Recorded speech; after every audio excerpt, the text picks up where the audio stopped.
guys, how are you doing?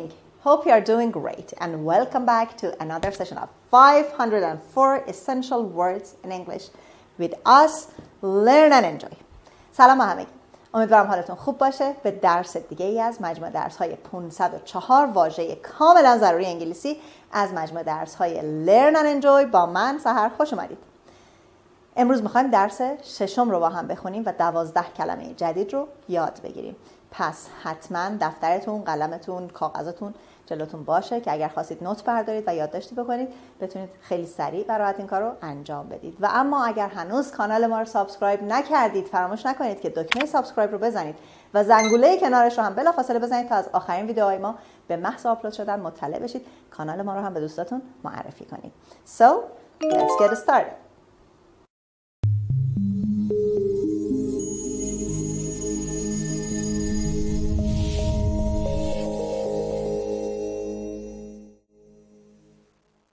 The first word of today's lesson is approach. Approach. Approach. As you can see, the stress is on the second syllable, on P sound. Approach. Approach. خب بچه‌ها A اولش رو به شکل شوا میخونیم و استرس رو از P به بعد در واقع از P محکم میخونیم. Approach. It means come near or nearer to. کلمه approach دو تا part of speech مختلف داره. این میتونه noun باشه یا یک اسم باشه. در این حالت به معنی متد، روش یا روی کرد هست. مثلا حالا در آموزش خیلی استفاده میشه. What is your approach؟ روی کرد شما نسبت به این مطلب مثلا چی هست؟ اما در اینجا در این درس به عنوان verb به کار رفته. همونطور که از معنیش میبینید come near or nearer to something. خب فعل هست دیگه. پس در این درس ما در بافت به عنوان نزدیک شدن ترجمهش میکنیم. Let's look at the examples. The lawyers in the trial were often asked to approach the bench. خب the lawyers به معنی وکیل هست. میگه که وکلا در دادگاه، trial به معنی دادگاه هست و were often asked. اول ماهیت جمله رو ببینیم. The lawyers in the trial were often asked. جمله‌مون مجهول هست. جملات مجهول رو هنوز نخوندیم ولی به زودی با هم خواهیم خوند. معمولا در انگلیسی جملات مجهول زیاد به کار میرن. جمله مجهول جمله‌ای که فاعل نداره یا فاعلش رو اول نمیگه. اینجا میگه که از وکلا خواسته شد، یعنی یک شخص دیگه، قاضی مثلا ازشون خواست. پس ما اینجا نمیگیم چه کسی خواست، میگیم از وکلا درخواست شد، تقاضا شد. پس جمله مجهول هست. در فارسی معمولا ما جملات مجهول رو به شکل معلوم ترجمه میکنیم در صورتی که بتونیم این کار رو انجام بدیم. خب پس ترایال شد دادگاه، lawyers شد وکیل، approach به معنی نزدیک شدن بود و bench نیمکت هست اما اینجا منظورش جایگاه هست. خب به این صورت ترجمه میکنیم. در دادگاه چندین بار were often asked. often رو اینجا اغلب نمیگیم، منظور چندین بار، تعداد دفعات هست. در دادگاه چندین بار از وکلا تقاضا شد که به جایگاه نزدیک شوند. Example B. Her beau kissed Sylvia when he approached her. خب کلمه بو رو قبلا داشتیم، گفته بودم که از فرانسوی اومده. اینجا به معنی حالا معشوقه یا خاطرخواه. معشوقه به خانم میگن، معشوق به آقا میگن دیگه. اینجا منظورمون یه آقایی هست. حالا بگیم خاطرخواه یا معشوق. Her beau kissed Sylvia. خب این her به کی برمیگرده؟ به سیلویا. پس ما باید سیلویا رو در واقع بیاریم اول به عنوان مرجعمون. میگیم معشوق سیلویا وقتی نزدیک شد او را بوسید. خب یعنی اون آقا سیلویا رو بوسید. Example C. Ben approached the burden of getting a job with a new spirit. خب Ben approach رو اینجا نزدیک شدن نمیتونیم معنی کنیم. حالا متوجه میشید که چرا. The burden رو قبلا داشتیم، به معنای بار بود. این بار میتونست بار معنوی هم باشه یا بار زندگی، سختی‌های زندگی، بار مسئولیت و غیره. Of getting a job، گرفتن شغل، پیدا کردن شغل. With a new spirit، خب نو به معنی جدید، نو هست، اما spirit که میشه روحیه، اینجا دیگه بگیم روحیه جدید خیلی همچین بی معنی به نظر میشه، پس باید بگیم با روحیه تازه. خب حالا چرا approach رو نمیتونیم اینجا نزدیک شدن معنی کنیم؟ چون میخوایم بگیم که بن با روحیه تازه یا با روحیه تازه‌ای بار یافتن شغل جدید را، خب اینجا فعل نزدیک شدن هیچ معنی نمیده، میتونیم بگیم پذیرفت. در واقع اینجا approach رو ما میتونیم به شکل accepted معنی کنیم، پذیرفتن. پس یک بار دیگه میگم، بن با روحیه جدید بار یافتن شغل جدید را پذیرفت. Word number 2. Detect. Detect. Detect. خب همونطور که میبینید کلمه دو بخش داره و استرس روی صدای ت هست. Detect. It means find out. Discover. خب detect. دیتکتیو شنیدیم یا دیتکتیو استوری؟ دیتکتیو میشد بازپرس. دیتکتیو استوری داستانایی که بازپرسی هست، مثلا سریال شرلوک هولمز، مرداک، اینجور سریال ها و فیلم ها دیتکتیو میگن. پس دیتکتیو از همین کلمه دیتکت میاد به معنی find out. Discover به معنی کشف کردن، پیدا کردن و پی بردن. مثال ها رو با هم ببینیم. Sam Spade detected that the important papers had vanished. خب سام اسپید اسم شخصی است، اسم شخصیتی است. میگه سام اسپید دریافت. خب دریافتن هم میشه دیگه، همیشه کشف کردن و بازرسی و بازپرسی هم نیست، میتونیم بگیم دریافت. سام اسپید دریافت که برگه های مهم ناپدید شدن. برگه های مهم، important papers، اوراق مهم، برگه های مهم. Example B. From her voice, it was easy to detect that Ellen was frightened. خب اینجا باز چه کسی ترسیده؟ Ellen was frightened. ما میتونیم فاعل رو در اول جمله بیاریم. پس میگیم که از صدای الن به راحتی میشد دریافت یا میشد فهمید که او ترسیده است. باز همینجا تکرار میکنم. Ellen was frightened. جمله فعلش گذشته است، اما در فارسی ما مجبوریم که این رو برگردونیم. پس از صدای الن میشد فهمید که او ترسیده است. Example C. We detected from the messy room that a large group of people had assembled there. خب detected رو باز همینجا میتونیم بگیم ما فهمیدیم، دریافتیم، پی بردیم. From the messy room. messy یعنی در هم و بر هم آشفته، به هم ریخته. That a large group of people یعنی گروه بزرگی از افراد، که منظورمون تعداد زیادیه دیگه، افراد زیادی، تعداد زیادی از افراد had assembled there. آنجا گرد هم آمده بودن. کلمه assemble رو در درس گذشته داشتیم. پس میتونیم اینطور ترجمه کنیم. ما از اتاق به هم ریخته پی بردیم که افراد زیادی در آنجا گرد آمده بودند یا گرد آمدند. Word number 3.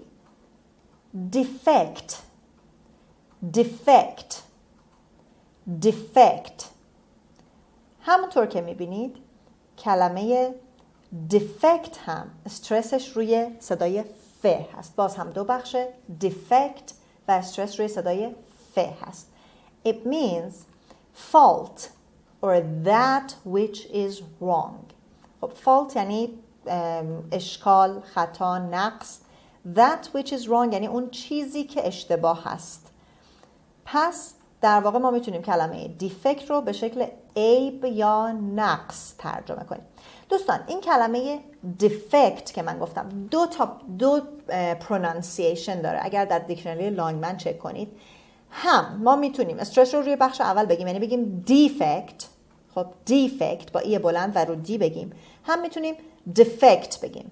defect یعنی ای کوتاه و استرس روی اف باشه، که من این رو انتخاب کردم. شما میتونید هر کدوم رو که دوست داشتید بگید. بریتیش و امریکن هم نیست، یا defect یا defect. Example A.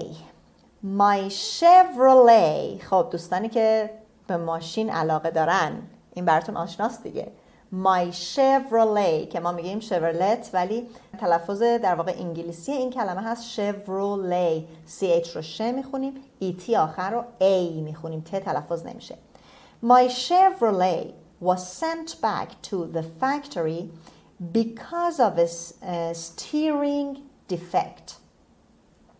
یعنی شورلت من به کارخانه فرستاده شد یا پس فرستاده شد به دلیل نقص فرمان. یعنی تو فرمون ماشین یک نقص، یک ایرادی وجود داشت. پس میتونیم اینجوری هم بگیم شورلت من به خاطر نقص فرمان به کارخانه برگردانده شد. Example B. His theory of the formation of our world was filled with defects. یعنی نظریه او در مورد formation یعنی به وجود آمدن، تشکیل، شکل گرفتن، در مورد به وجود آمدن جهان ما was filled with defects. was filled with defects. نظریه او در مورد شکل گرفتن جهان ما پر از نقص بود، مملو از نقص بود. filled with یعنی پر بود از. Example C. The villain was caught because his plan had many defects. خب ویلن رو هم قبلا داشتیم، میشد فرد شرور، میتونیم خلافکار هم معنیش کنیم. فرد شرور یا فرد خلافکار دستگیر شد. caught پست تنس فعل catch هست به معنی گرفتن. arrested caught. مرد شرور یا مرد خلافکار دستگیر شد چون نقشه اش his plan میشه نقشه، چون نقشه است اشکالات زیادی داشت یا نقص زیادی داشت. پس خلافکار دستگیر شد چون نقشش عیب های زیادی داشت یا نقص های زیادی داشت. خب میریم سراغ کلمه 4. Word number 4. Employee. Employee به معنی کارمند هست. A person who works for pay. کسی که کار میکنه برای چی؟ برای دستمزد. پس میشه کارمند. And the stress is on P sound. Employee. Example A. The employees went on a strike for higher wages. خب کلمه strike رو داریم به معنی اعتصاب. یادتون باشه که فعلی که برای strike به کار میره go on strike هست. go on strike که اینجا گذشته به کار رفتن یعنی اعتصاب کردن. پس go on strike یعنی اعتصاب کردن. دیگه رفتن ما اینجا معنی نمی کنیم. و wage به معنی دستمزد هست. خب ترجمهش خیلی راحته. کارمندان برای دستمزد بیشتر اعتصاب کردند. Example B. My boss had to fire many employees when meat became scarce. خب کلمه scarce رو داشتیم قبلا به معنی کمیاب، نایاب. باس هم که یعنی رئیس. تیکه آخر رو میتونیم اول معنی کنیم، یعنی اون قید زمانمون when meat became scarce رو اولش بگیم. وقتی گوشت کمیاب شد رئیس یا رئیس من مجبور شد کارمندان زیادی را اخراج کند. To fire به معنی اخراج کردن هست. Example C. Joey wanted to go into business for himself and stop being an employee. خب جویی میخواست بره وارد شغلی بشه go into business میخواست وارد شغلی بشه برای خودش and stop being an employee و دست از کارمند بودن برداره، یعنی کارمند بودن رو متوقف کنه که یعنی چی؟ یعنی ازش دست بکشه. خب میخواست وارد شغل جدیدی بشه یعنی چی؟ یعنی میخواست برای خودش کار کنه. go into business for himself یعنی برای خودش کار کنه. پس یک بار دیگه ترجمه میکنیم. جویی میخواست برای خودش کار کند و از کارمند بودن دست بکشد. Word number 5. Neglect.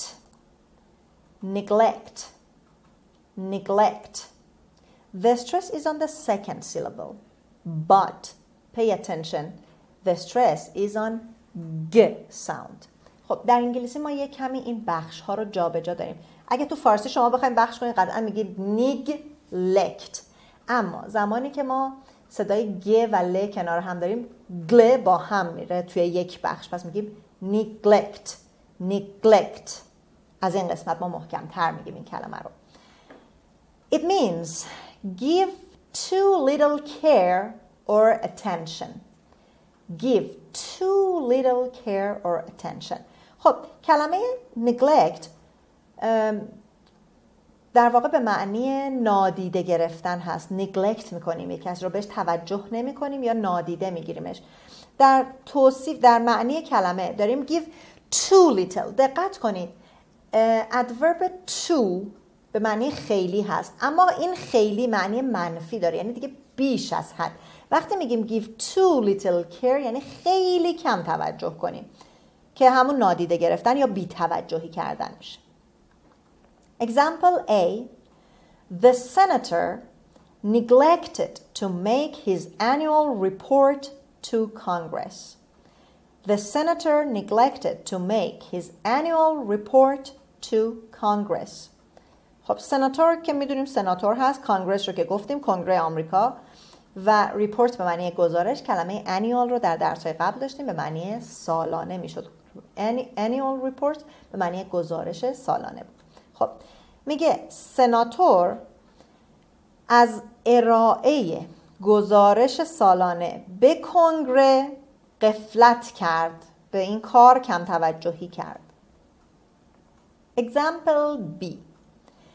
Bob's car got dirty when he neglected to keep it polished. خب Bob's car got dirty، ماشین باب کثیف شد when he neglected، زمانی که او بی‌توجهی کرد to keep it polished، که اون رو براق کنه. در واقع وقتی از براق نگه داشتن اتومبیلش غفلت کرد ماشینش کثیف شد. وقتی باب از براق نگه داشتن اتومبیلش غفلت کرد ماشینش کثیف شد. Example C. It is essential that you do not neglect your homework. Pay attention to this sentence. It is essential that you do not neglect your homework.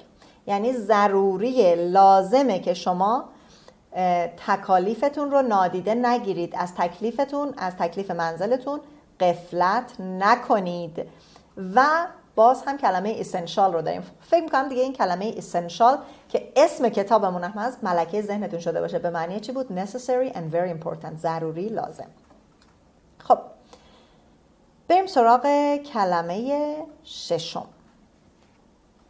deceive. deceive. deceive. The stress is on s sound. صدای سه ها، حرف سی، صدای سه. deceive. It means make someone believe as true something that is false or mislead.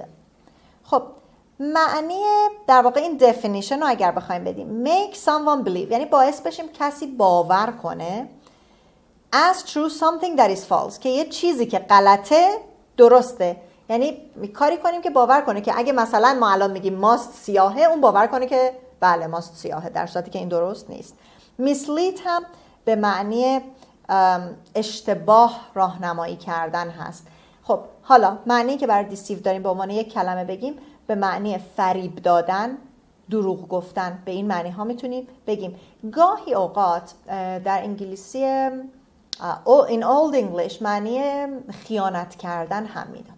پس دروغ گفتن، فریب دادن یا خیانت کردن هم ممکن هست که معنی بده. خب بریم با هم مثال ها رو ببینیم. Example A.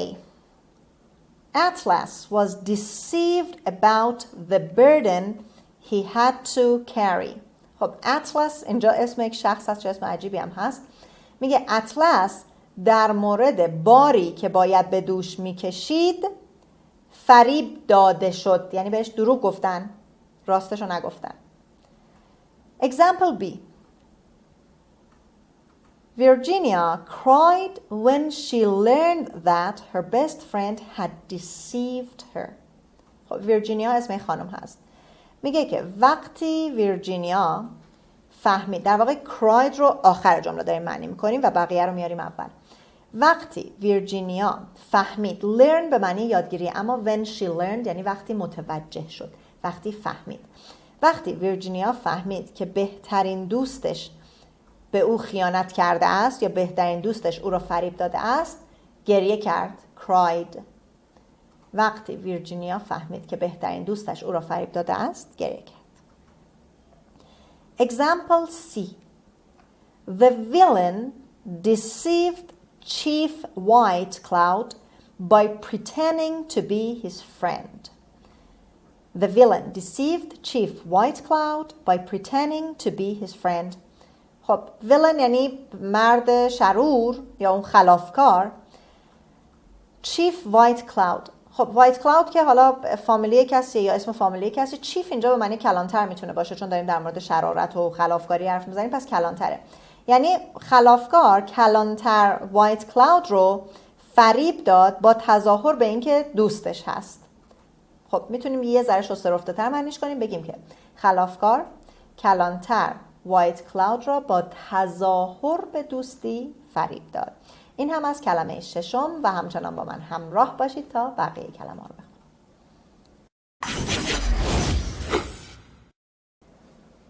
بخونم. Word number 7. Undoubtedly. Undoubtedly. خب همونطور که میبینید ما در این کلمه بی داریم که خونده نمیشه، doubt میگیم. doubt خودش به تنهایی به معنی شک، تردید هست.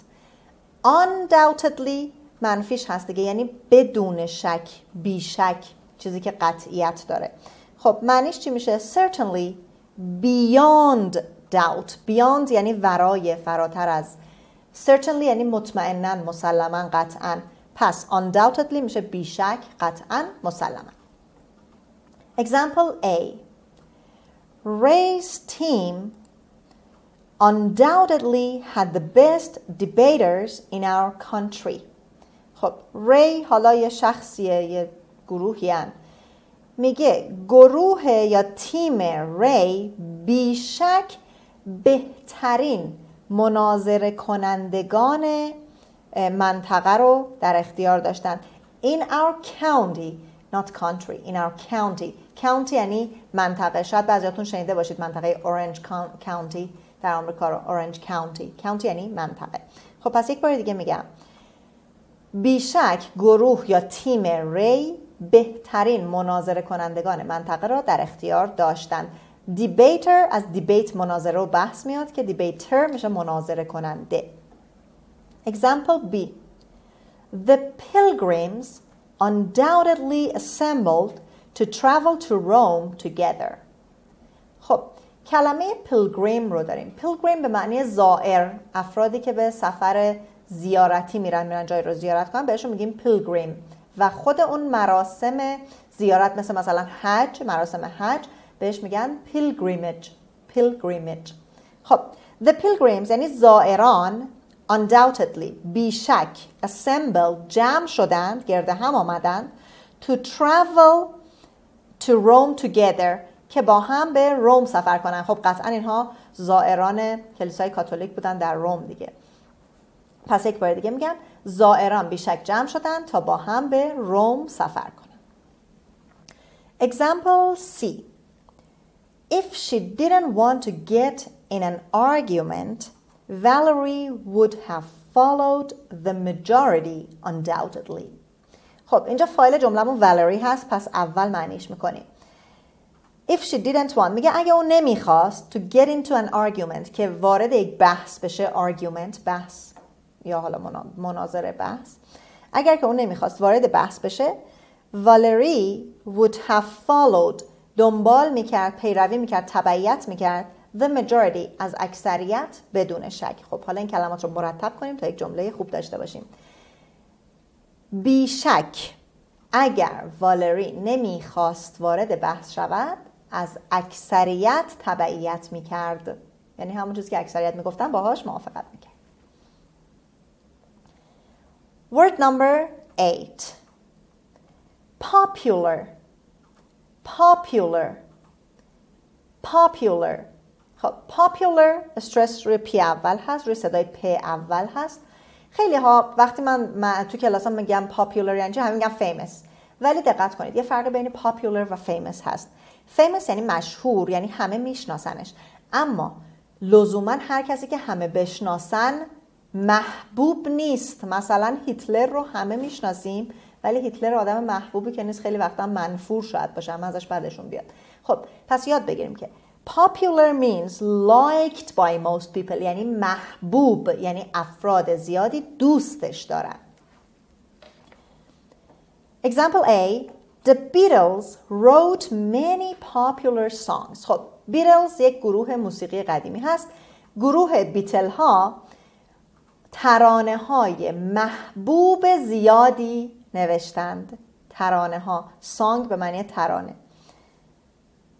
Example B. At one time, mini skirts were very popular. At one time مثل once یعنی زمانی مینی skirts دامنهای کوتاه که ما بهش مینی جوب میگیم که البته فرانسویه این کلمه. زمانی دامنهای کوتاه بسیار محبوب بودند یا بسیار پرطرفدار بودند. Example C.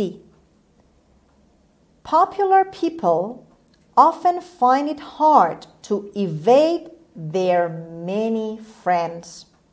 خب میگه که افراد مشهور often find it hard، اغلب این رو سخت میبینن، یعنی براشون سخته که از دوستان زیاد دوری کنن، از داشتن دوست زیاد دوری کنن. یعنی افراد مشهور همیشه کلی آدم دور برشونه دیگه و نمیتونن از این اجتناب کنن.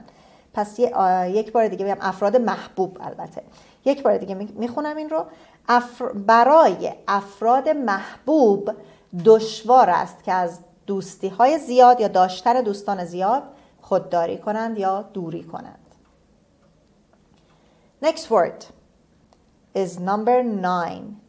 ثَroʊ.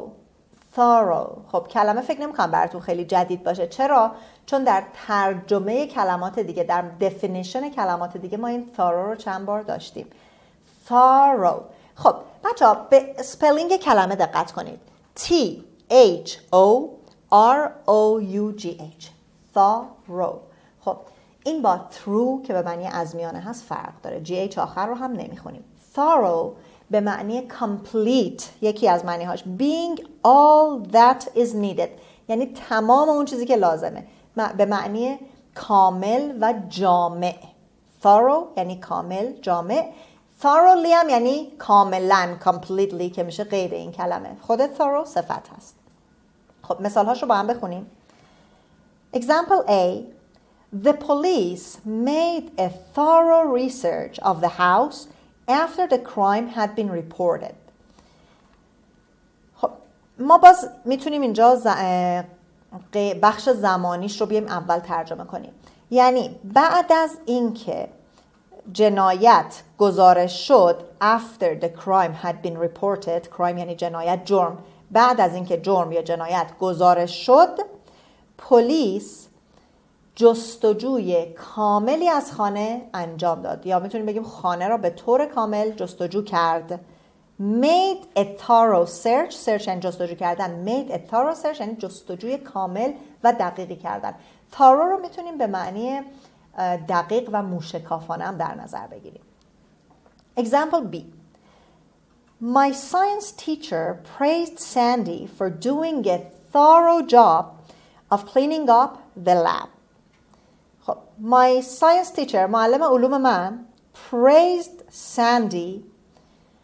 praise به معنی تحسین کردن، مورد تشویق قرار دادن. معلم علوم من سندی رو تشویق کرد برای چی؟ For doing a thorough job، به خاطر انجام کار کامل و دقیق. حالا اون کار چی بود؟ Of cleaning up the lab، تمیز کردن آزمایشگاه. خب جمله رو میتونیم اینطور مرتب کنیم.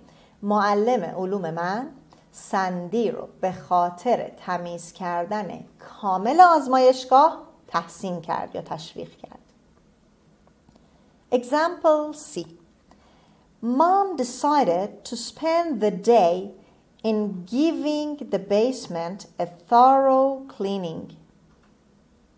خب دوستان در این مثال با اینکه این مثال حالا در کتاب هست، گاهی اوقات پیش میاد ممکنه که من هم اشتباه بکنم در گفتار. ببینید آدما بعضی وقتا یک اشتباه لپی میکنن، متوجه هم شاید نشن، رد شن در اون لحظه.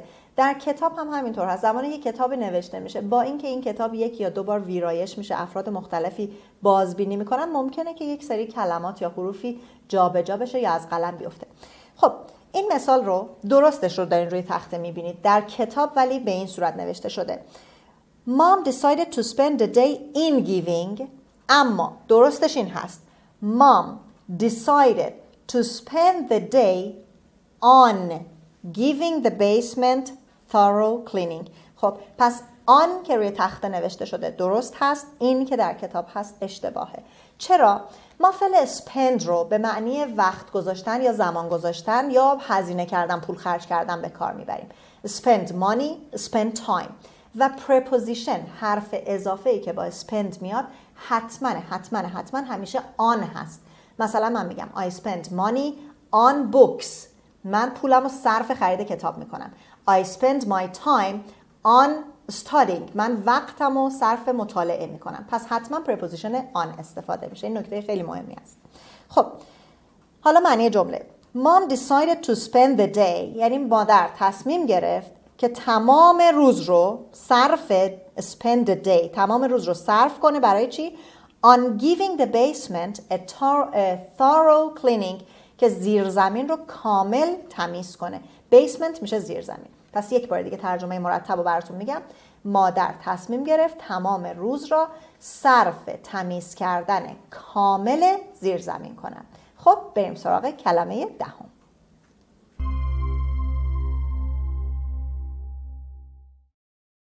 Word number 10.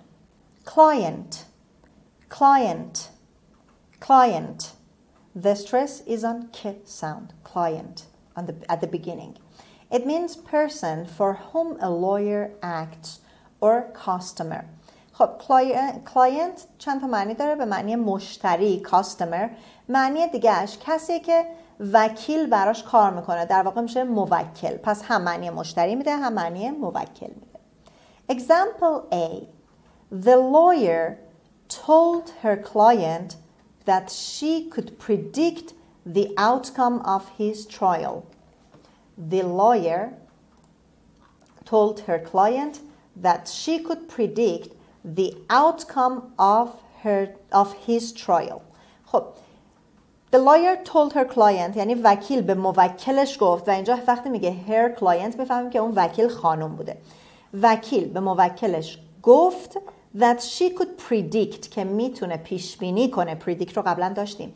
the outcome به معنی result، نتیجه، که میتونه نتیجه محاکمش رو پیش بینی کنه. یک بار دیگه براتون معنی رو میخونم. وکیل به موکلش گفت که میتواند نتیجه محاکمش را پیش بینی کند. Example B. My uncle tried to get General Motors to be a client of his company. خب شرکت جنرال موتورز رو که حتما همتون شنیدید دیگه. میگه عموی من سعی کرد to get General Motors to be، که جنرال موتور، شرکت جنرال موتور رو وادار کنه. get somebody to do something به معنی کسی رو وادار به انجام کاری کردن. این جمله ساختارش جمله سببی هست که حتما در درس هامون خواهیم داشت. جملات سببی رو یادتون باشه که بعداً تو درس هایی که گذاشتیم نگاه کنید. خب عموی من شرکت جنرال موتورز را وادار کرد، عموی من سعی کرد، tried داریم. عموی من سعی کرد شرکت جنرال موتورز را وادار کند که یکی از مشتریان شرکتش باشد. To be a client of his company. Example C. If his restaurant doesn't improve its service, all its clients will vanish. خب vanish رو میبینید چقدر در جملاتمون داره تکرار میشه به معنی ناپدید شدن. If this restaurant doesn't improve its service، یعنی اگر این رستوران سرویسش رو، خدماتش رو بهبود نبخشد، doesn't improve یعنی بهبود بخشیدن، بهتر کردن، all its clients will vanish، همه مشتریاش ناپدید میشن، یعنی دیگه مشتریاشو از دست میده. Word number 11. Comprehensive. Comprehensive. Comprehensive. خب همونطور که میبینید من از ه یعنی از H دارم محکمتر میگم comprehensive. پس استرس روی H هست. It means including much or covering completely. خب covering یعنی پوشش دادن، یعنی کاملا پوشش دادن، یا including much یعنی خیلی چیزها رو در بر داشتن. پس مفهوم comprehensive به معنی فراگیر یا جامع، کامل و مفصل هست. Example A. After a comprehensive exam, my doctor said I was in good condition. خب exam اینجا معنیش examination به معنی معاینه دکتر هست نه امتحان. خب after a comprehensive exam یعنی بعد از یک معاینه جامع، بعد از یک معاینه کامل. My doctor said دکترم گفت که من در وضعیت خوبی هستم. I was in good condition. وضعیت خوبی بودم، اما ما جمله رو تو فارسی به زمان حال ترجمه میکنیم. پس از یک معاینه کامل دکترم به من گفت که در وضعیت کاملی هستم. Example B. The engineer gave our house a thorough, comprehensive checkup before my father bought it. خب مهندس gave a thorough checkup, gave a comprehensive checkup. اصلا give a checkup یعنی چی؟ یعنی بررسی کردن. حالا thorough رو که داشتیم میشد کامل، comprehensive هم که داریم باز هم به معنی جامع و کامل هست. پس اینجا هم کامل داریم هم جامع داریم. خب میگیم که قبل از اینکه پدرم خانه را بخرد، باز اینجا دارم بخش دوم جمله رو قبل معنی میکنم، یعنی اول معنی میکنم. Before my father bought it برمیگرده به house. پس قبل از اینکه پدرم خانه را بخرد، مهندس یک بازرسی کامل و جامع از آن به عمل آورد، یعنی خونه را کاملا بازرسی کرد. Example C. Mrs. Silver wanted us to do a comprehensive study of Edgar Allan Poe. Mrs. Silver, خانم سیلور wanted us از ما خواست to do a comprehensive study که بررسی یا مطالعه جامعی درباره ادگار آلن پو بکنیم. میدونید که ادگار آلن پو یکی از نویسندگان بسیار مشهور هست و یادتون باشه که استادی فقط درس خوندن نیست، به معنی مطالعه کردن هم هست. پس خانم سیلور از ما خواست که مطالعه یا بررسی جامعی درباره ادگار آلن پو انجام دهیم. و آخرین کلمه درس ششم defraud. defraud. defraud. The stress is on f sound. defraud. It means take money, rights, etc. away by cheating. خب یعنی take money گرفتن پول، rights به معنی حقوق، etc. و غیره از دیگران، away by cheating با دروغ گفتن، خیانت کردن. در واقع مفهوم defraud کلاهبرداری هست، گرفتن پول و حقوق دیگران با کلاهبرداری، یا اصلا معنی کلاهبرداری کردن از رو میده. خب example A. My aunt saved thousands of dollars by defrauding the government. عمه من یا خاله من، aunt عمه و خاله میشد دیگه، عمم یا خالم هزاران دلار با کلاهبرداری از دولت پس انداز کرد. حالا ممکنه مالیاتشو نداده یا هر نوع کلاهبرداری دیگه ای. پس میگه که خالم یا عمم با کلاهبرداری از دولت هزاران دلار پس انداز کرد. save به معنی پس انداز کردن. Example B. If we could eliminate losses from people who defraud the government, tax rates could be lowered. eliminate میشد حذف کردن. خب میگه که اگر ما میتوانستیم خسارات، loss به معنی ضرر و زیان یا خسارت هست، اگر میتوانستیم خسارات ناشی از کلاهبرداری مردم، people who defraud the government، ناشی از کلاهبرداری مردم از دولت رو حذف کنیم، tax rates could be lowered، نرخ مالیات رو میشد پایین آورد. پس نمیتونیم این کارو بکنیم، نمیتونیم مانع کلاهبرداری مردم شیم، بنابراین نمیتونیم مالیات رو بیاریم پایین. یک بار دیگه معنی جمله رو میگم. اگر بتوانیم خسارات ناشی از کلاهبرداری مردم از دولت را از بین ببریم، نرخ مالیات را میتوانیم پایین بیاوریم که حالا نمیتونیم. And the last example of today's lesson, example C for word 12. By defrauding his friend, Dexter ruined a family tradition of honesty. خب دکستر اسم یک شخص هست. میگه که با کلاهبرداری از دوستش دکستر خراب کرد، نابود کرد، از بین برد سنت خانوادگی درستکاری رو. خب یه ذره نظم بدیم به جمله و اینطوری ترجمه کنیم. دکستر با کلاهبرداری از دوستش سنت خانوادگی درستکاری رو از بین برد. این هم از 12 کلمه امروز و بریم سراغ قسمت words in use.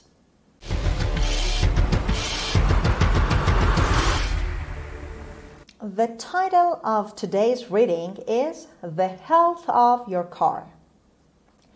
The newest approach to automobile repair is the clinic, a place where car doctors go over an automobile in an attempt to detect defects.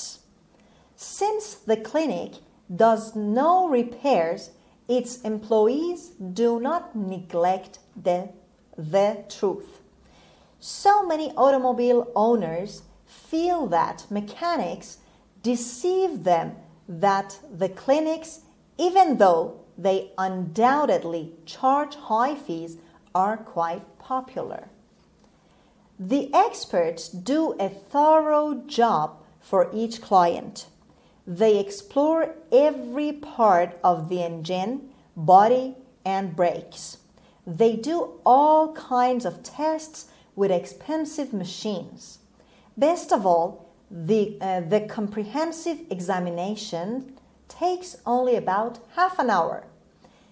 With the clinic's report in your hand, no mechanic will be able to defraud you by telling you that you need major repairs when only a small repair is necessary. خب این هم از کلماتی که امروز یاد گرفتیم و همشون رو در این ریدینگ تونستید که ببینید و در یک جا توی متن به کار رفتن. و مطابق معمول در بخش آخر درس تمرین داریم جملات رو، جاهای خالی جملات رو با استفاده از کلمات جدید این درس کامل کنید.